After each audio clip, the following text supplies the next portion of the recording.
RSV is a respiratory virus that causes cold-like symptoms, but it can be especially dangerous for infants. Carolee McGrath sat down with Dr. Michael Klatte of the Pediatric Infectious Disease Division of Baystate Children's Hospital to learn more about how to recognize the symptoms. The doctor also spoke about the flu season and ways to keep yourself healthy this winter.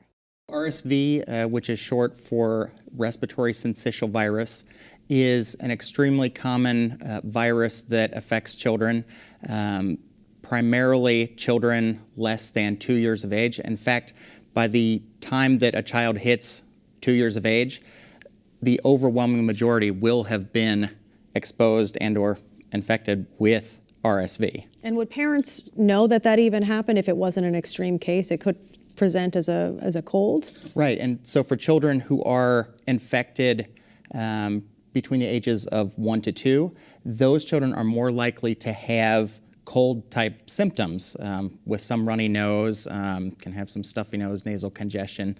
It's the children who are under a year of age, and specifically the children who are less than 6 months of age, who are at increased risk for developing what we call bronchiolitis, or inflammation of the lower airways that can cause significant wheezing, can cause shortness of breath, and in between 1 to 2% of children less than a year of age will require hospitalization. So obviously, you know, when the babies are infants, you're constantly going back and forth to the doctor. So this is one of those cases where, you know, you're not paranoid, mom. You know, call the doctor if you hear these kinds of symptoms, right?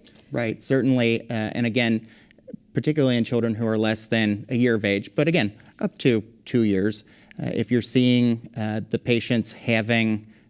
children having increased work of breathing, if you see their rib muscles kind of sucking in and out, if you notice that their nostrils are flaring, if you notice that they're having any type of color changes turning blue, which again is more likely to happen in the extremely young, though it is, again, in the grand scheme of things with RSV infections, relatively rare. And it's just a virus that they would pick up as they would pick anything else up? Yeah, yep.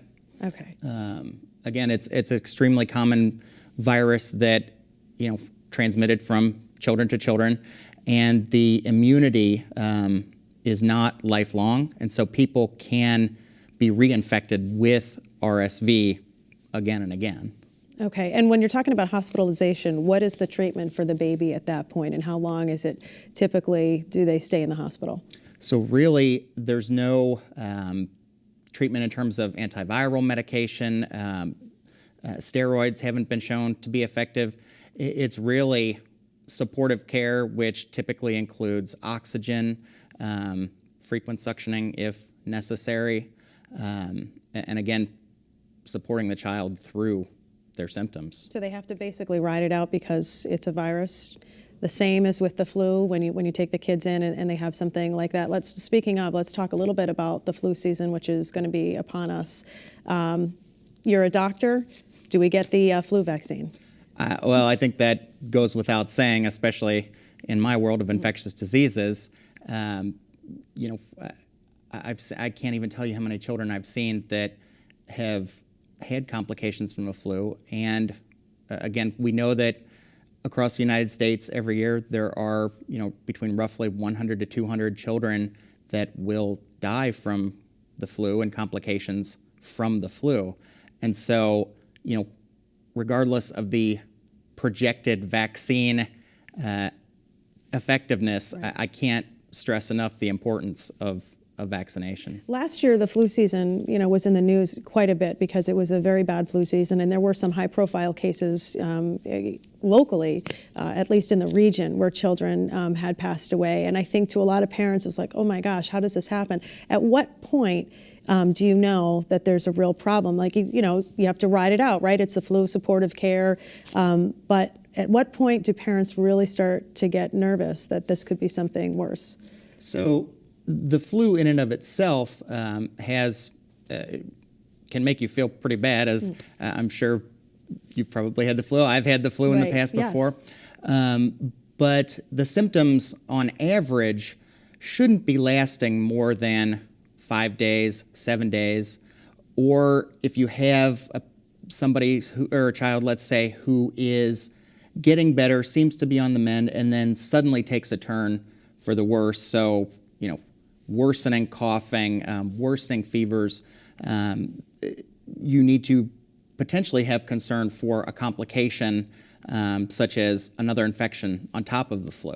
Okay, and the complication, I think you had mentioned pneumonia would be one of the complications. Yeah, and that's probably the most frequent complication I see with children who have influenza is getting a secondary bacterial pneumonia on top of their flu viral pneumonia, and that can cause significant problems for children if that occurs. And of course, there are other, common sense ways to prevent this. I know you're talking about the vaccine. That's always a good safeguard.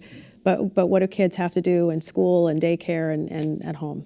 Well, and I think that it can be difficult for parents to judge. And I know as a parent myself, it can be difficult to judge, when is your child sick enough to stay home from school or well enough to go to school. That's a very hard call sometimes. It is a Indeed hard it call. is. Yeah. Indeed it is.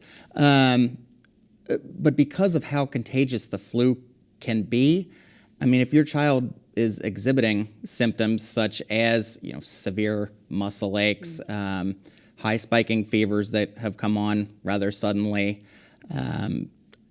sleeping a lot more than normally, I think it's best to have them take a day or a couple days off. Absolutely, and of course, hand washing, right? Covering what they do in school. Of course, is they sneeze into their arm, to their shoulder, not into their hands. But those kinds of common sense things, they really do work.